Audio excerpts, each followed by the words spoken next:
I don't know. Yeah. Like, all of a sudden I want to prove myself or something, or be like, well, I'm born and raised in Cot. Yeah. And so it's just this weird balance that you have of, like, try not to go around and, like, introduce yourself and be like, I was born and raised here, and, and I have all these different skills or whatever. Yeah. Because it's and just then, like, even keeping track of how long you've been living there. Yeah, right. Yeah, exactly. Over 28 years. Yeah, like, what is that? My parents were there for 30, like... Yeah. And sometimes I feel like I do kind of say that stuff because it makes people feel like they have a little more context, or they can kind of place me, and they're sort of like, but I do get the comment a lot, like, are you a teacher or a nurse or something and stuff, and I'm like, no, but I don't want to denigrate teach. I have, like, lots of teacher friends that are great people and everything, but it is just, like, a different... People are trying to kind of figure out, like, how long are you going to be here? How much of this do you understand or know, or, like, are you gonna, are you adding value to our community, or taking it away, or are you gonna take all your resources with you when you leave and stuff? And I just want to communicate that, like, I'm there in a big, important, meaningful way and stuff, but also that, like, I shouldn't be so concerned about it that I'm making people uncomfortable because I'm, like, pushing people out of the way to, like, belong or prove that I belong or something. Like, you don't go and, like, impress people with, like, how much you know or, like, whatever. And there's people that were forcibly, take like, their language is taken, your language is taken away from you. So I'm not going to come into some space and be like, blah, blah, blah, blah, blah. Like, I know so much INIPAC, because that's just, like, not right. It doesn't feel good. It doesn't feel good for me. It doesn't feel good for other people. And I can feel people's energy change when I say something about, like, doing this or that they, like, feel like, well, like, I can understand it, but I can't speak it or something. And, like, it's just this sad moment where I'm just like, you want to be like helpful, or you want to be, like, part of the movement or something, but you don't want to center yourself, and you don't want to, like, because of all the resources and advantages that I have, like, the privilege to, like, go out and, like, do these things and stuff, whereas other people have other obligations and other things holding them back, and, like, generational trauma holding them back. So it's, like, not appropriate to, like, go into spaces and be, like, the best whatever. So there's that sort of, like, humility, or that, like, second thought, or that holding back feeling, where I've, like, learned so much when I've just shut up and listened, where, like, if I didn't, I wouldn't know. And also just, like, to expect people to do the emotional labor and the physical, like, the labor of, like, teaching me things. I always feel, like, grateful but also guilty about it. Like, I've learned about, like, blood quantum and stuff from my friends. I always want to be like, you don't have to teach me about this, because it matters to you, and it doesn't necessarily, it matters to me, but it's not, like, you don't have to, like, explain to me just like you have to explain your existence to everybody all the time, you know? But I also appreciate knowing about it, so that I can, like, whatever, maybe I could go educate other people about it, or, like, just knowing it makes me understand more or something, so...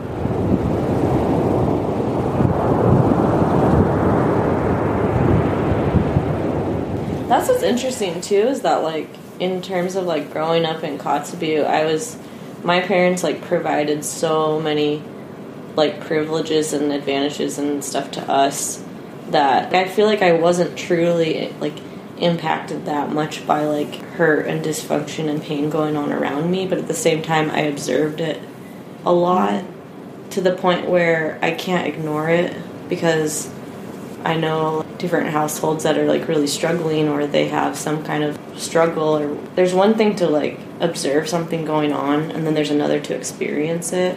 And so I know that I didn't experience, like, what a lot of people did, and are still experiencing, and I didn't experience, like, I mean, there's so many things, like, I didn't experience cultural and language loss or forced assimilation or anything like that. And at the same time, I witnessed some things that I feel like give me more insight and, like, empathy towards other people, that friends or whatever, people I know from that didn't grow up in, that even grew up in Alaska, but they grew up in, like, a city, and they're so insulated from that stuff that they don't even believe entirely that it exists.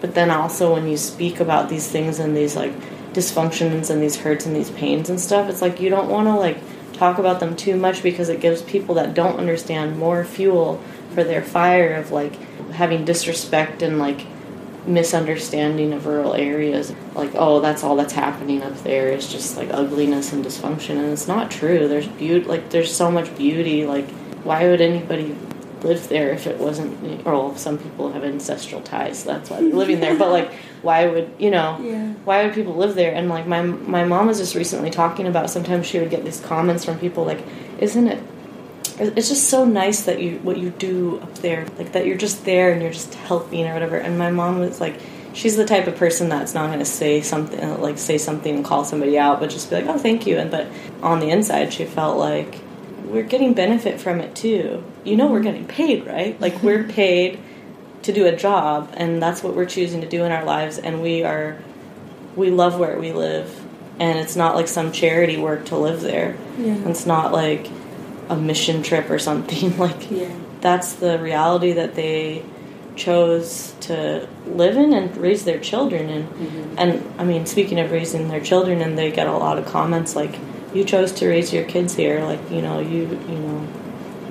here, you belong here, and everything. Like, that means something to people, that to not just like fly through and just and be like, oh, interesting, like, I'm a tourist or whatever, but to actually raise your kids there and like know that there might be some risk to that, and there's like like all these like different systems and stuff. Like, I was still insulated from them because I had other privileges and other resources, but there were some realities that I had to deal with, or like still deal with, like slow internet and bad healthcare and bad education and no blankety blank, like and having to like make your own fun and like picking up a stick off the ground and being like, this is my fun or whatever. Like, there were these people that like I just recently met, and they were like, so what did you do for fun as a kid? And I was just like, well, we'd just like take a piece of styrofoam and we'd just like float on it on a pond,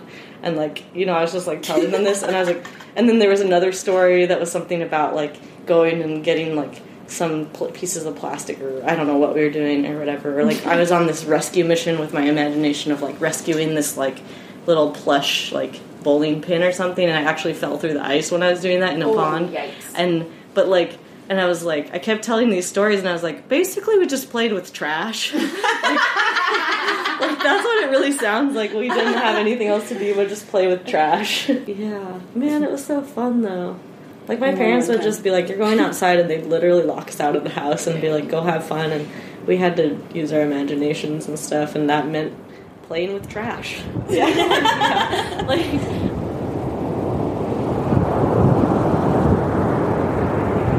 in Portland, like, it felt like I could like get anything I needed through like an app or whatever, but like in Kotzebue, it's like I have to call somebody or ask somebody for advice, or like even ordering food, you have to interact with people, and you have to mean something to each other, and your relationship to people has consequences, whereas as like places get more technologically advanced, like you have less social interaction. So I almost felt like I had to relearn how to interact with people, and I was reluctant to, and I'd be like, why can't I just Google this? But you can't Google like where like how thick the ice is over there or whatever. Mm-hmm. I mean, sometimes people put that information out on Facebook or whatever, but or like you can't Google when the like Lions Club dance is going to be or whatever. You just have to hear about it. Yeah. And so it means like human beings have to all kind of like contribute something all the time, and so it really does change like mentally. Like I feel like it changes the wiring of your brain,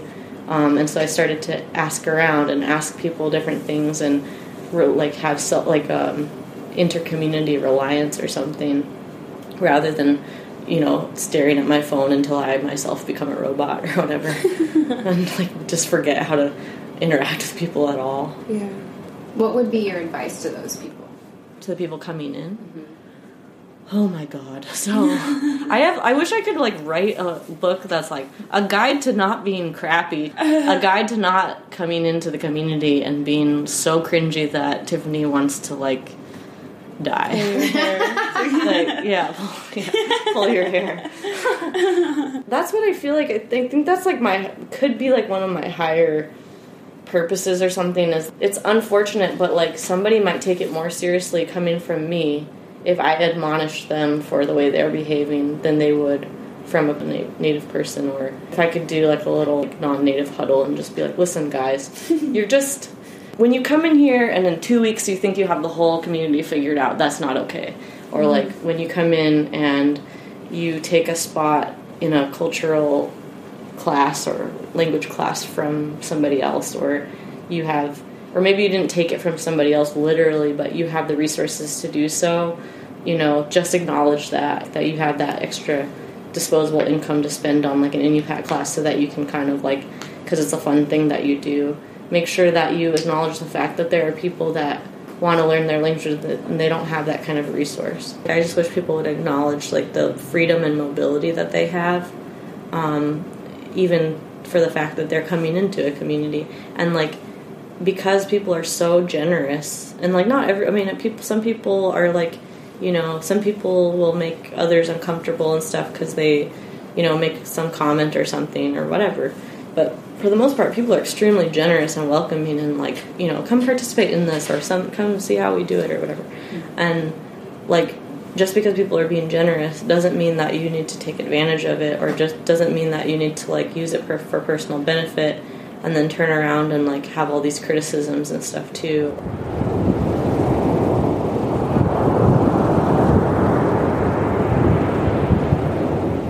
What was an experience for you and the community, or what made you feel, like part of it, or what made you feel...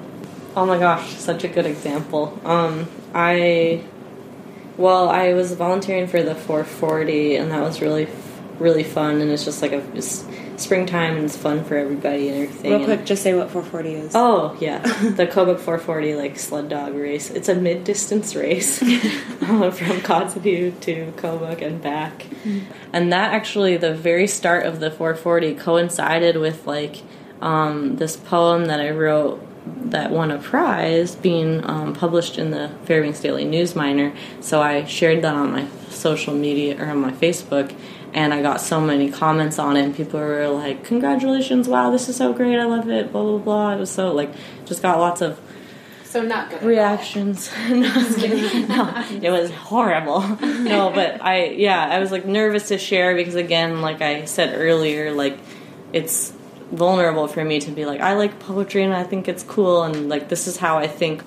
I felt vulnerable about sharing it, and I didn't, but then, like, people had such a response, and people were like, I said something on the post that was like, it's so hard for me to toot my horn, but toot. And then, like, Jackie's brother was like, something like, you could, like, he was basically like, go ahead, babe, you could, kind of.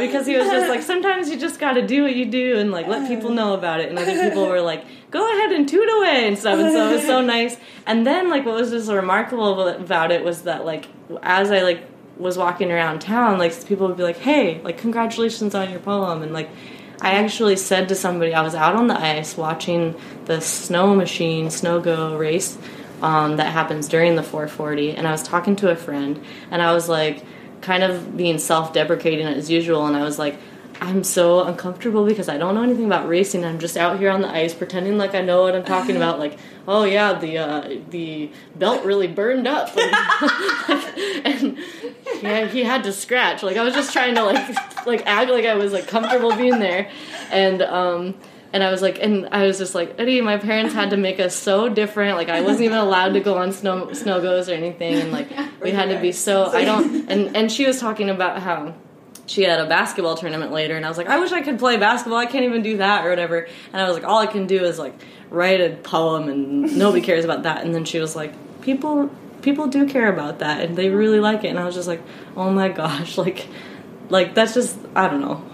How could you ask for a better moment than that? Like, where you're trying to like be silly and self-deprecating, and somebody just like is so sincere, and they're just like, no, people do care about it, and and it does matter, and you are contributing, because maybe that is like the definition of community, is just contributing. And so when I feel like I've contributed something that mean something to people, then I feel like my place in the community is very secure and very, like, warranted. Yeah.